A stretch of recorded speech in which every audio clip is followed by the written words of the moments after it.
What would it have been like to live on Earth when massive creatures like those pictured here were common? What was Earth like then? Did dinosaurs walk on exactly the same ground that you walk on today? How do we know that dinosaurs really existed? How do we know when they lived or where they lived? What clues do they provide about Earth's history? In this chapter, you will find out how and why Earth's crust has changed over the years. You will look at the kinds of contrasting clues that scientists examine. For example, you will look at clues left by dinosaurs and clues provided by technology that let us see right into Earth's interior. By doing so, you will uncover Earth's deepest secrets and learn about the tremendous internal forces that still shake and shape the planet. Spotlight on key ideas. In this chapter, you will discover 1.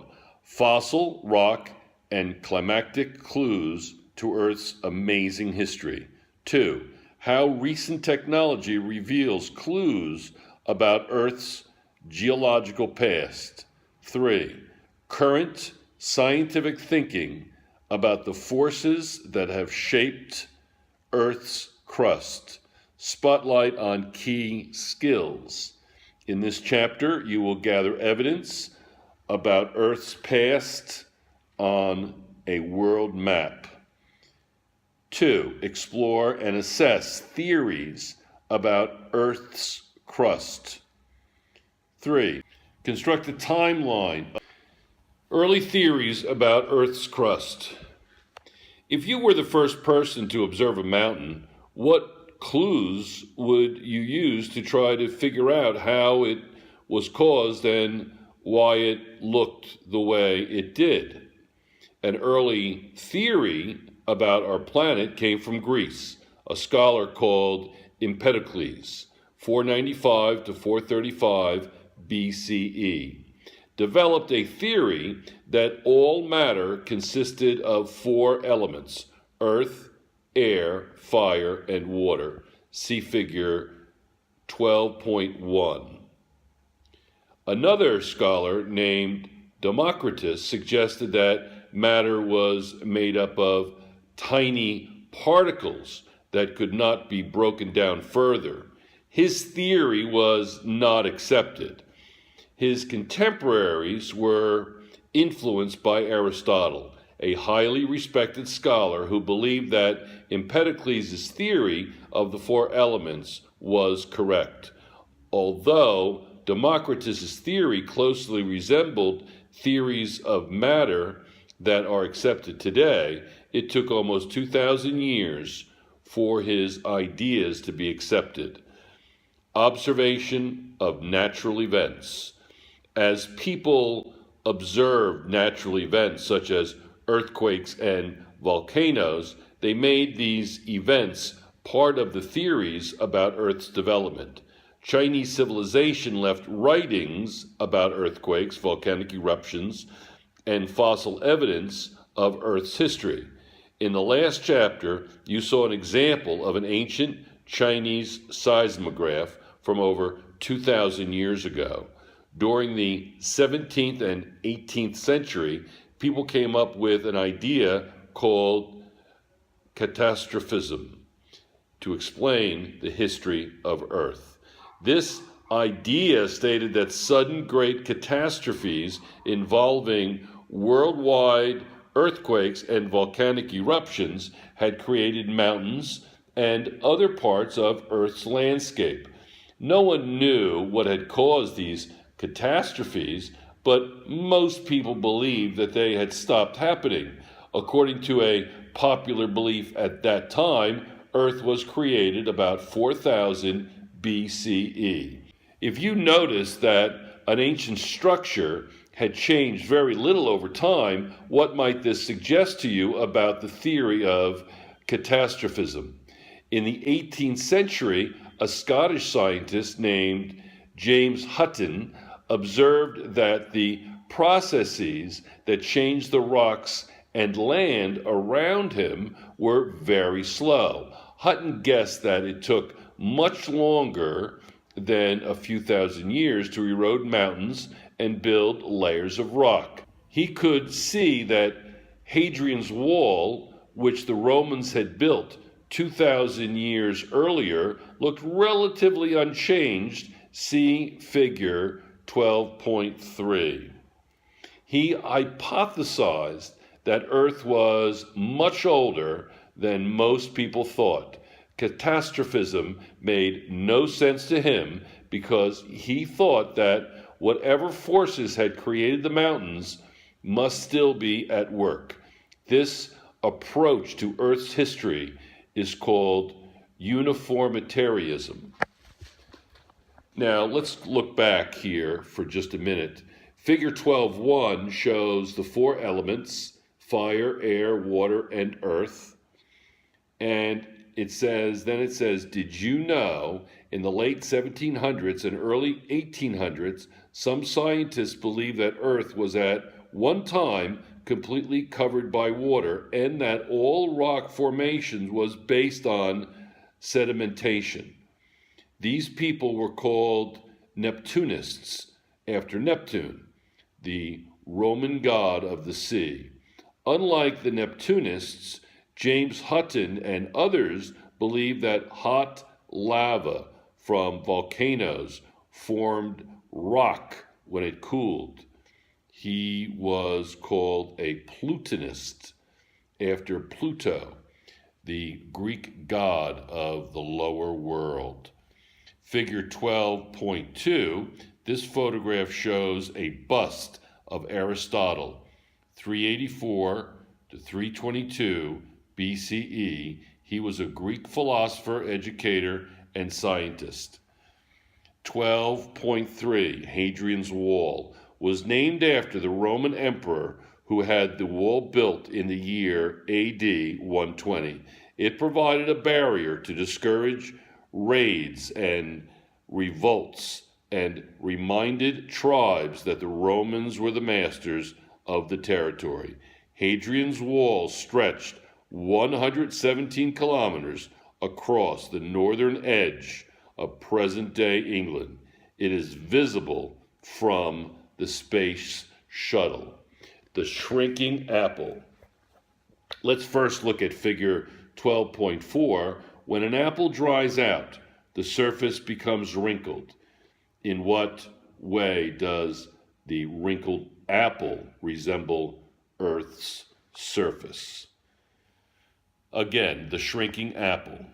A 19th century explanation for Earth's mountains and valleys suggested that the world had been a hot mass that was cooling off and shrinking over time. Scientists compared the shrinking to the drying of an apple.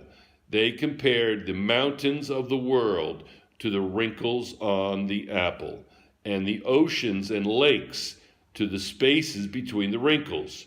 The problem with this explanation is that apples wrinkle evenly over the entire surface, whereas Earth obviously had not, since mountains did not occur everywhere. Some scientists pointed out that mountain ranges seemed to be near the edges of continents, and oceans took up more space than the spaces between the wrinkles on an apple. The theory of a shrinking Earth added nothing to the understanding of what caused mountains to form. When scientists try to understand structures and processes that are impossible to observe, they often make models. Earth is too big to observe, and the processes that create mountains, earthquakes, and volcanoes often take too many years for one person to observe them. You could think of an apple as a model of Earth. How much easier is it to look at an apple than to look at the entire Earth? figure 12.5. Why is a globe a model of Earth? Why might you want to study a globe instead of Earth itself? Fixed continent model. Another model of Earth structure, which was popular until the early 20th century, was the fixed continent model. It described Earth's outer covering as a solid, rocky crust that made up the continents and the floors of the oceans. According to this model, the continents and oceans had occupied the same position since the world began. This model provided no explanation for the formation of the mountain ranges of the world, so it was no more useful than the shrinking apple model. Did you know a famous demonstration by Sir Charles Lyell showed how the natural forces in Earth cause rock layers to wrinkle and fold? Lyell was the first person to demonstrate the formation of folded mountains, which you learned about in chapter 11. 12.2 Evidence for continental drift. The map of the world is a common sight on classroom walls. You can probably identify North America, Africa, and the Atlantic Ocean on the map. When explorers first traveled from Europe to North and South America, they produced maps that included these two continents for the first time. In 1620, Sir Francis Bacon noticed that South America and Africa looked as if they might fit together like puzzle pieces. Examine these two continents in figure 12.6. Can you see where the bulge of South America could fit into the indented side of Africa? Now look at figure 12.7. It includes the continental shelf, a gradual sloping edge that surrounds each continent and extends out under the ocean. When the continental shelf around all the continents are included, the fit of the puzzle pieces is even better. This apparent fit was a mystery to science for some time. If the continents were fixed in place, how could they look as though they had once been joined? One scientist who questioned this thinking was Alfred Wegener, 1880 to 1930. Figure 12.6. This map was made by explorers during the 16th century. It would have been one of the maps available to Bacon to look at. Notice that the western part of North America is incomplete. Figure 12.7. This map shows the location of three kinds of fossils that have been found on many different continents. Notice that fossils of Glossopteres have been found on Antarctica, which is totally covered with ice now. Biological evidence. In his readings, Wegener noticed that several fossils of similar plants and animals, like those in figure 12.7, had been found on different continents. Mesosaurus lived in freshwater lakes, and its fossils have been found in eastern South America and southern Africa.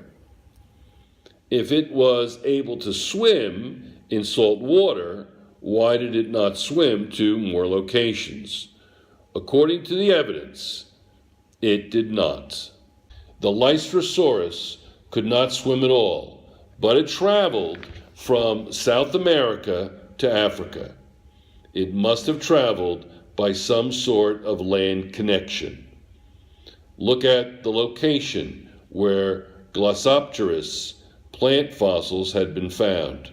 What kinds of climates exist in these places today?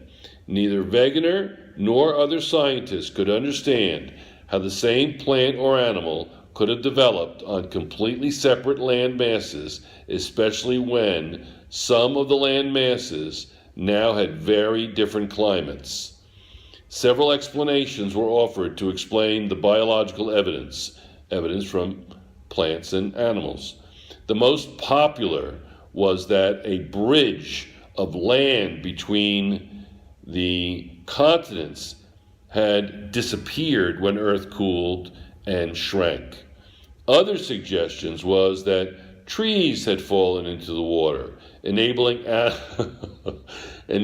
animals to cross the ocean, yes, on a tree. Yet another suggestion was island stepping stones. Perhaps at one time the ocean had been lower and islands had existed close enough together to allow the animals to cross. Wegener believed that fossil evidence and the interlocking shapes of the continents indicated that the continents had been joined together when the fossil animals and plants had been alive. This meant that over thousands, maybe millions of years, the continents had gradually moved to their present locations.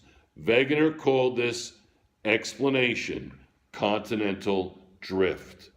Geological evidence from rocks. Imagine learning something that contradicted some of your deepest beliefs. You would probably want to search for more evidence. This is just what Wegener did. He examined the observations of other scientists to see if there might be more evidence to support his idea of continental movement. He discovered that geologists had found similarities in rocks on both sides of the Atlantic Ocean.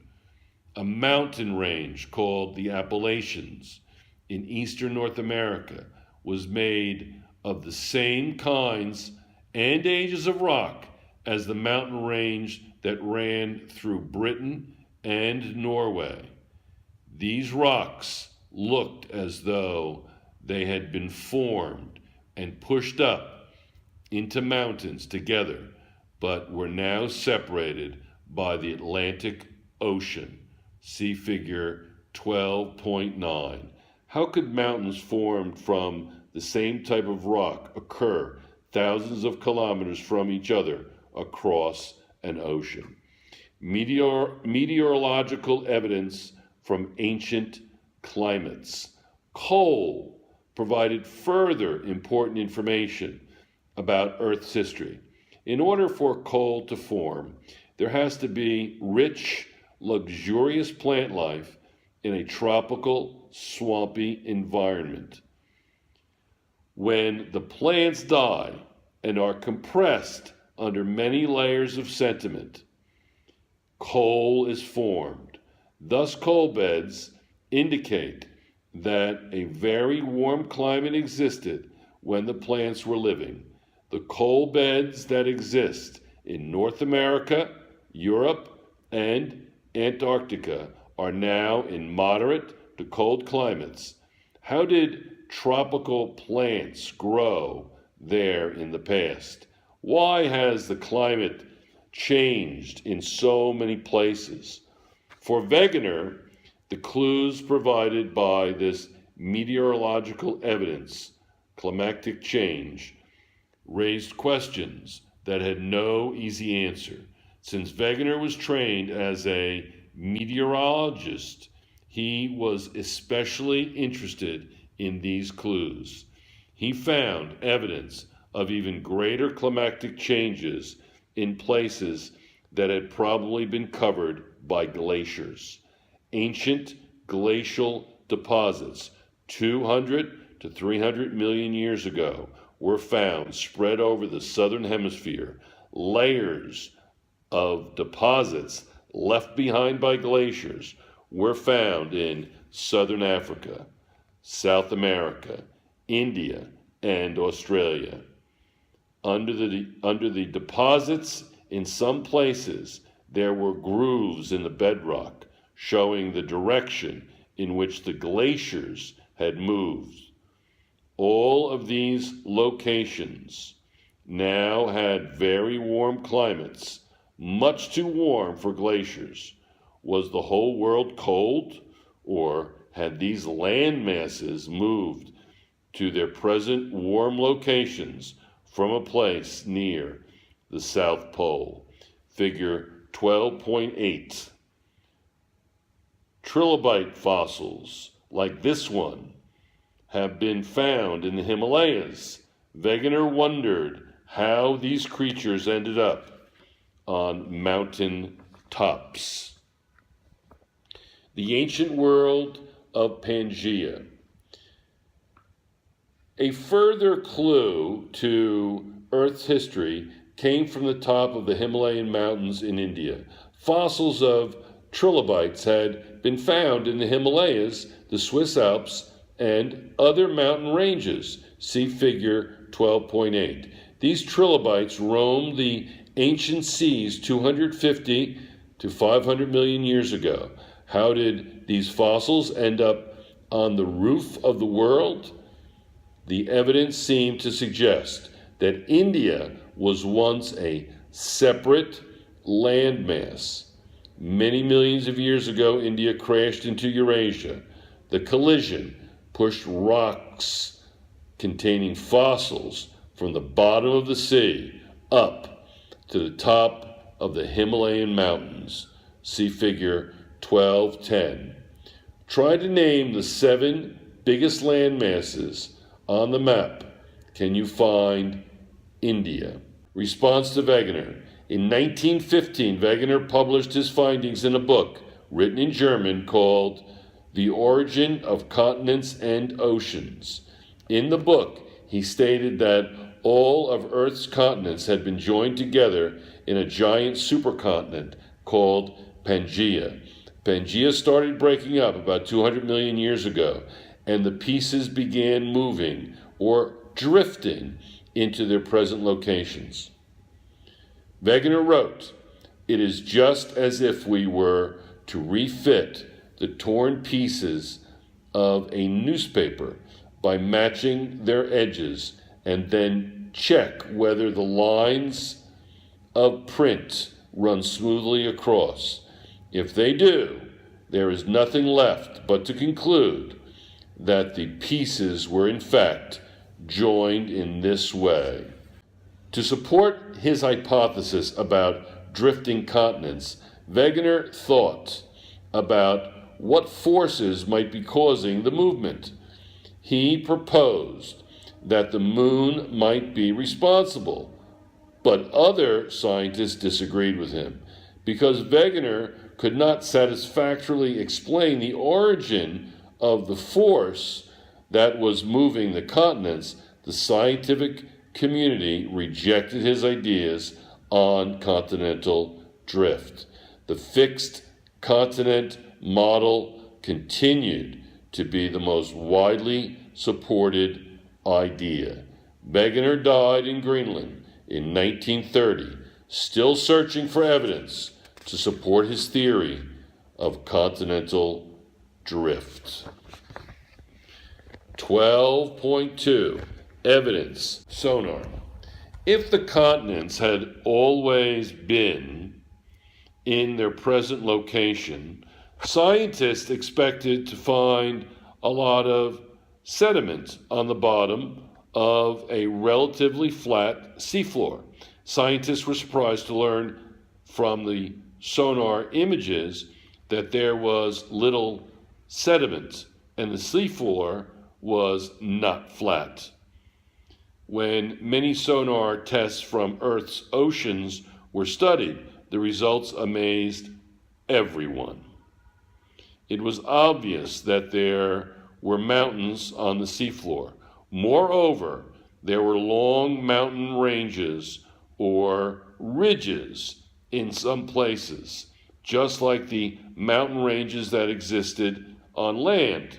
Scientists identified a mountain ridge that stretched from north to south along the middle of the Atlantic Ocean. They called this the Mid-Atlantic Ridge. See Figure 1212.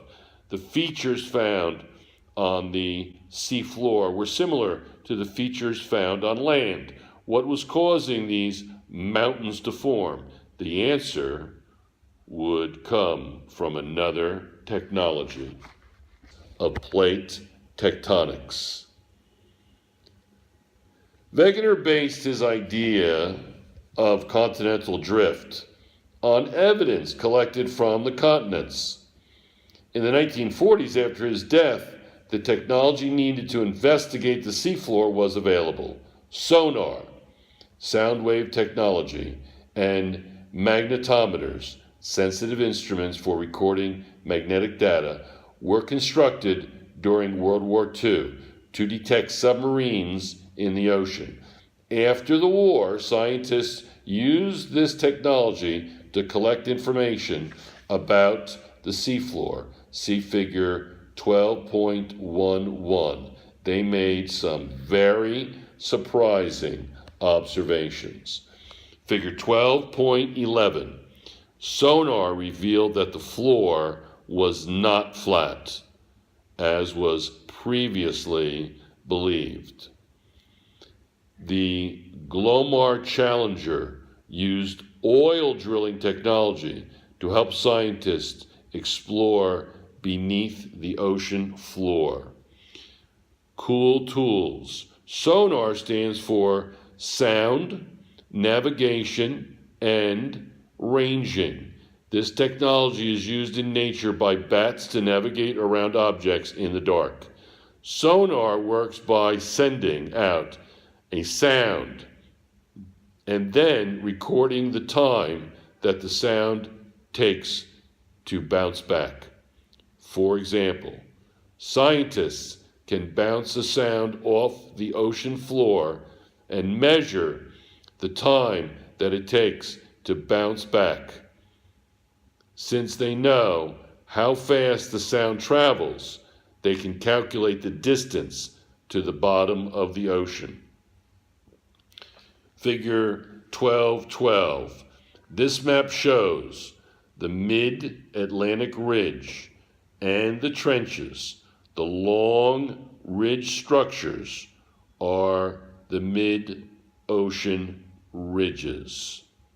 Magnetometers. As mentioned earlier, magnetometers are electronic instruments that can detect the direction and strength of a magnetic field. Developed during World War II, they were used to locate submarines in the ocean. When they were used for research after the war, scientists found that magnetometers recorded a magnetic field that pointed north most of the time. As the ships that carried them moved across the Atlantic Ocean, however, the magnetometers recorded a magnetic field that sometimes pointed south unexpectedly.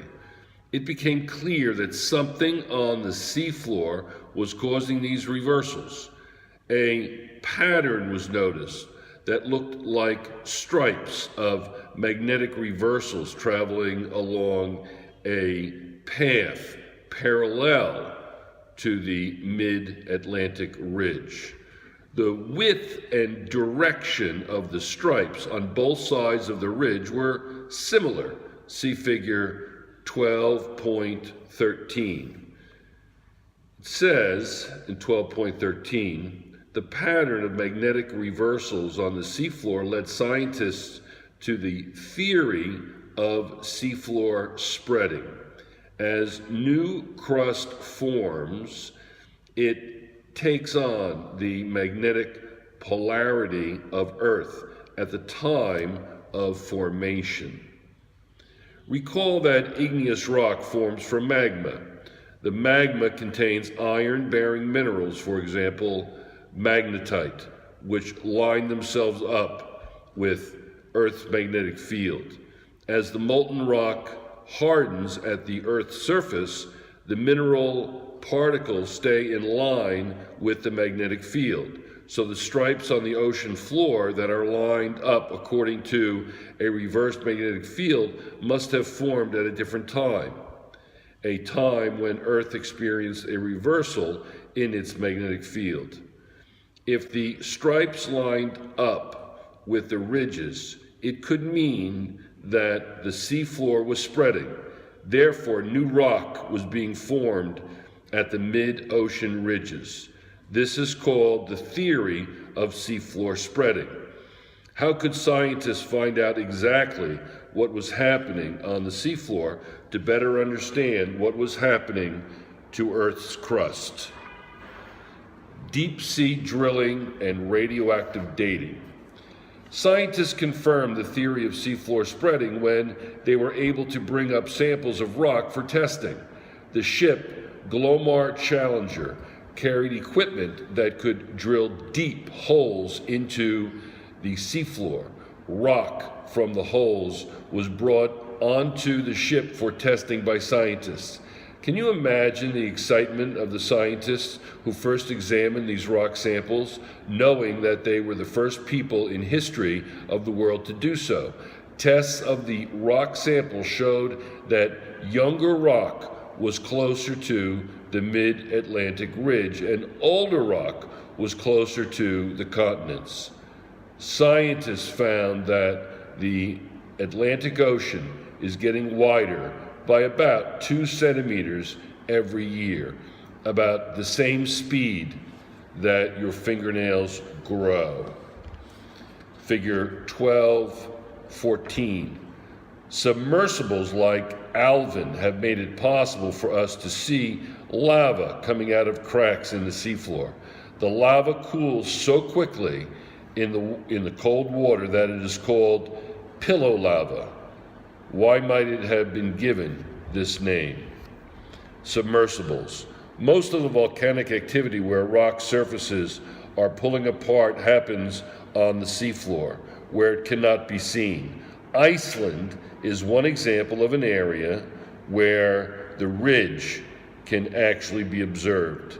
Scientists can travel in submersibles to the bottom of the Atlantic Ocean and see lava pouring out of the underwater volcanoes that form a line from north to south in the middle of the ocean. See figure 12:14. This is the same area where shallow earthquakes take place as rock pulls apart. Cool tools. Even with scuba, self-contained underwater breathing apparatus gear, deep-sea divers can only go a few hundred meters down into the ocean because of the tremendous pressure of the water on their bodies. Submersibles allow people to travel deeper into the ocean by protecting them from the pressure of the water. Submersibles are equipped with an air supply and powerful lights. Toward a new theory. All of this evidence indicated that Earth's crust was indeed moving and not fixed in place, as most people believed. If the seafloor was moving, then the continents must be moving too. But what force was driving the crust to move? If you look again at your earthquake map in chapter 11, you should see that the earthquake epicenters map out the edges of the plate. In figure 12.17, the major plates are labeled for you. Can you see that most of the plates are named for the continent that is on the plate? Which plate has no continent on it? This plate is named for the ocean that covers it. Alfred Wegener was hypothesizing correctly about the movement of the continents. In chapter 11, you learned that a break in Earth's crust where rock movement occurs is called a fault. Now you can see that the rock movement occurring at a fault is the movement of the huge plates that make up Earth's crust. You also learned about the types of plate movement that occur at a fault. The area where two plates are pushing together is called a convergent boundary. The area where two plates are pulling apart is called a divergent boundary. J. Tuzo Wilson, a Canadian scientist, is one of the long line of scientists who have contributed to our understanding of Earth's crust. See figure 12.15, which is a picture of Tuzo Wilson. During the 1960s, scientists dismissed the idea of continental drift and favored the fixed continent model. Wilson became a leading spokesperson for the idea of continental drift. He made an important addition to scientific observation when he developed the concept of a third kind of movement along fault lines. Instead of pushing together or pulling apart, he hypothesized that plates were sliding past each other along what he called a transform boundary. Plate tectonics. Together with the information about movement on the sea floor, Wilson's idea of transform boundaries brought about a rethinking of Earth's crust movement. It helped form a new theory that completely revolutionized this branch of science in the 1970s. Scientists needed a name for the new scientific theory. The name continental drift was no longer appropriate since scientists now knew that the seafloor, as well as the continents, were moving. The new theory, called plate tectonics, states that Earth's crust is broken up into pieces called plates that are always moving around on Earth's mantle, the thick layer inside Earth between the outer core and the crust. It is important to remember that the biggest plate has no continent on it. Cool tools. Scientists are using satellites and lasers to measure plate movements. Plates that hold the greatest continental masses move more slowly than plates that hold smaller continental masses. The African Eurasian plates move about 20 millimeters per year in comparison with the Pacific, Nazca, and Cocos plate, which move up to 13 centimeters per year. Also on figure 12.16, when submersibles found red-hot lava under the ocean, they also found living creatures that used the heat from the lava as their energy source. These creatures all appeared to be white in the lights of the submersibles. Why do you think they have no color? Geologists think that plate tectonics provides the best explanation up to now for all the evidence that has been gathered. Geologists are still not sure what causes the plates to move. One explanation is that convection currents in the mantle under Earth's crust moves the plates. See figure 12.18. It says the entire cycle of heating, rising, cooling, and sinking is called a convection current. Excellent, excellent model to go by. I would strongly suggest reviewing it thoroughly. 12.17, the diagram, is also excellent. It shows the plates in Earth.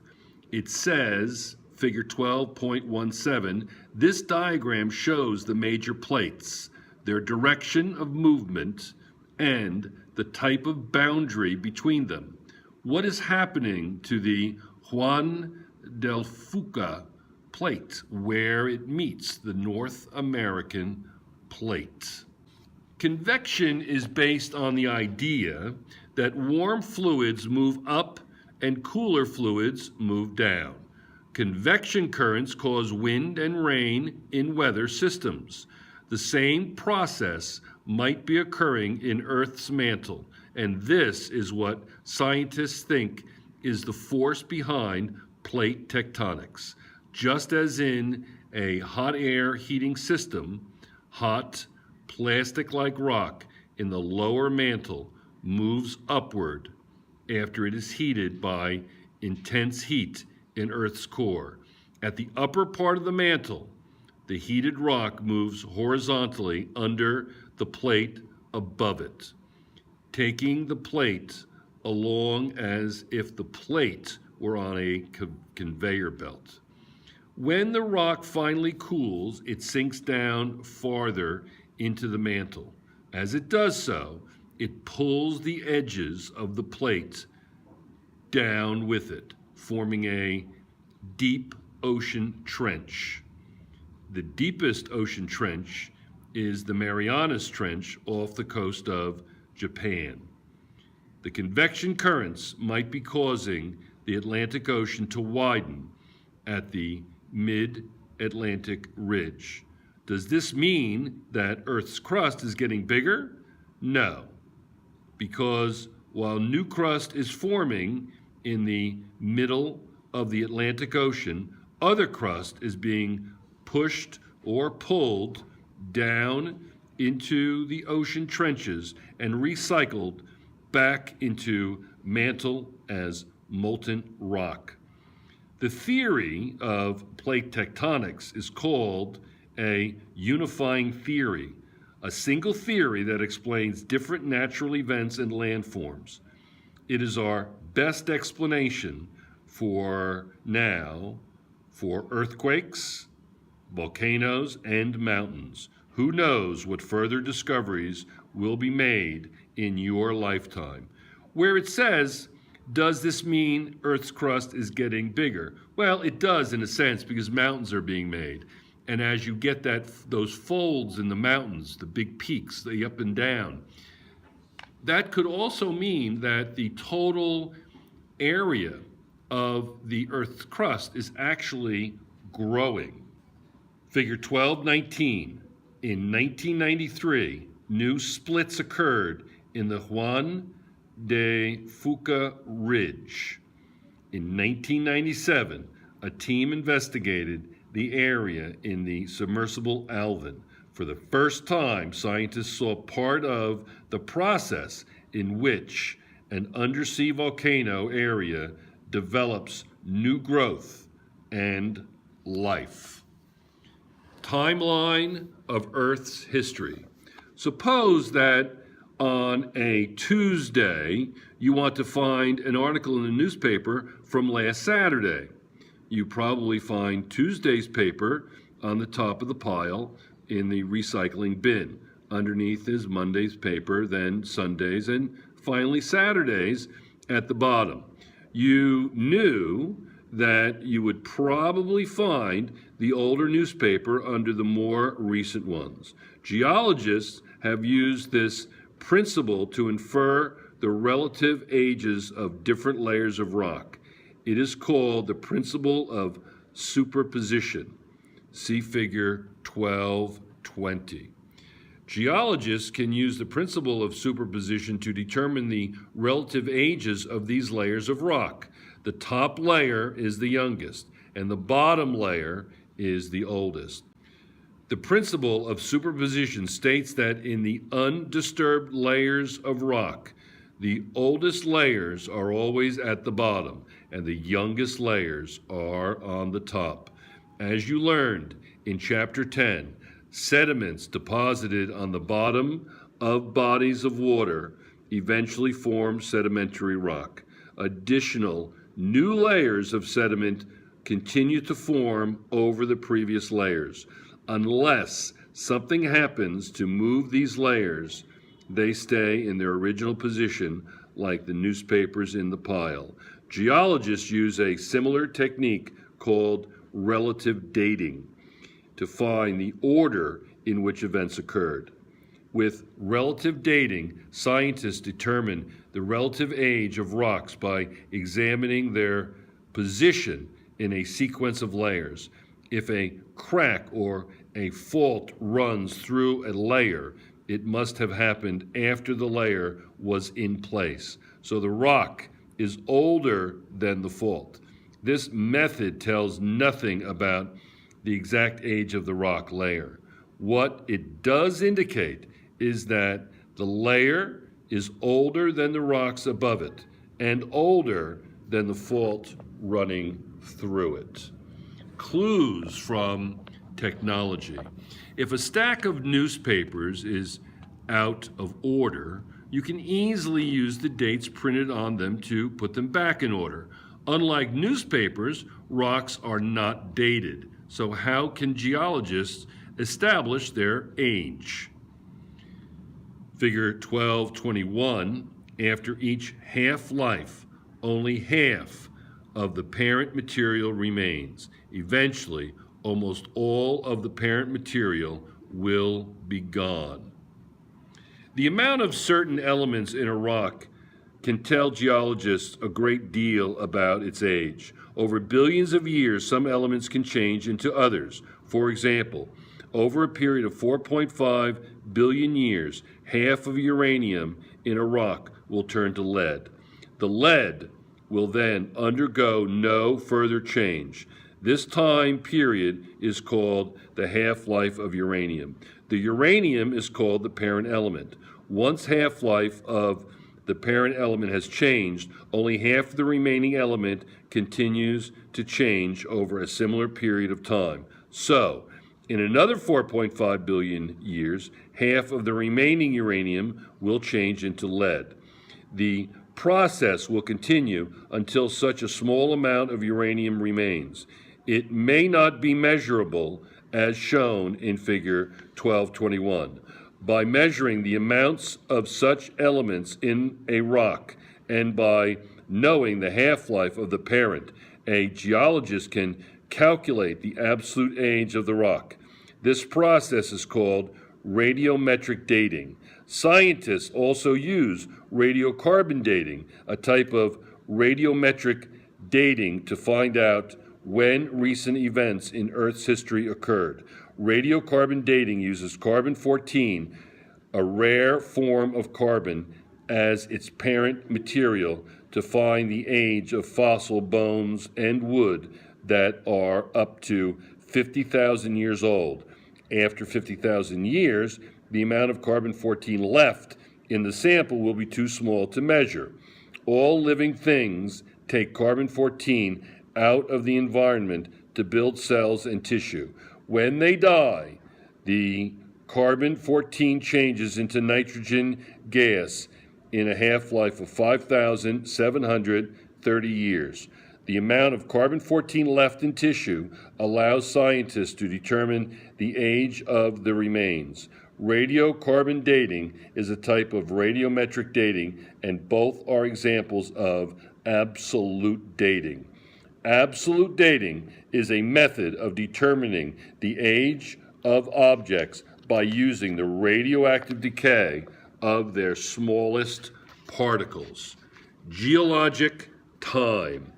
Earlier, you saw how fossils provided clues about continental drift and eventually about the theory of plate tectonics. Fossils also help scientists to determine the age of rocks in which they are found. Usually, the remains of dead plants and animals quickly decay and are destroyed. When the remains are protected from scavengers and microorganisms, however, they can become fossilized. See figure 1223. 1223. There are several ways in which dead plants and animals can become fossilized. And there's 4 pictures. This fossil, ammonite, lived about 1.5 million years ago. The next one, to its right, the hard parts of this leaf helped to preserve it. And then down, lower left, this Erypterid is preserved as carbon film, and then this insect trapped in a sticky fluid from a plant. The fluid crystallized over time, becoming a substance called amber, and preserved the insect. If a carcass is in water and sinks to the bottom, the body can be buried by sediment. The hard parts, bone, shells, or teeth, are usually seen in fossilized remains. When water permeates the bones of a dead animal, the water dissolves the calcium carbonate in the bones. A deposit of another very hard mineral, silica, quartz, remains, turning the bone into a petrified rock-like substance. When an organism is buried under many layers of sediment, pressure and heat may build up, leaving a thin film of carbon residue on rock surfaces. This type of fossil is called carbonaceous film. Sometimes an organism falls into soft sediment, such as mud. As more sediment falls above it, the sediment below gradually turns into rock. Water and air pass through the pores in the rock, reaching the dead organism. The hard parts of the organism dissolve, leaving a cavity in the rock called a mold. Other sediments or minerals may fill the hole, hardening into rock and producing a cast of the original object. Some fossils can be used to determine the age of the layer of rock in which they are found. If the creature that became fossilized was on Earth for only a short period of time, it can give us an accurate information about the age of the rock in which it is found. This type of fossil is called an index fossil. Geologic time scale. The geologic time scale is a division of Earth's history into smaller units, based on the appearance of different kinds of life forms in the fossil record. It starts 4.5 billion years ago when Earth was formed. The division in the time scale are called eras, or periods. Eras are the four largest subdivisions in the geologic time scale. Periods are subdivisions in the scale. For the first 4 billion years, there is little fossil evidence. This vast expanse of time is referred to as the pre-Cambrian era. Scientists think that the earliest supercontinent, Rodinia,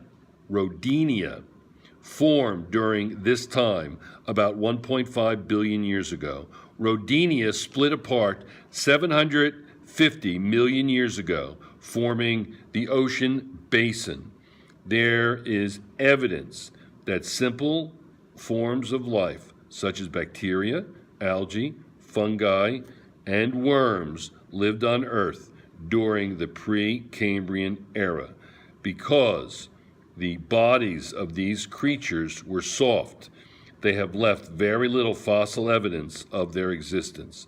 The three eras that are rich in fossil evidence began 570 million years ago.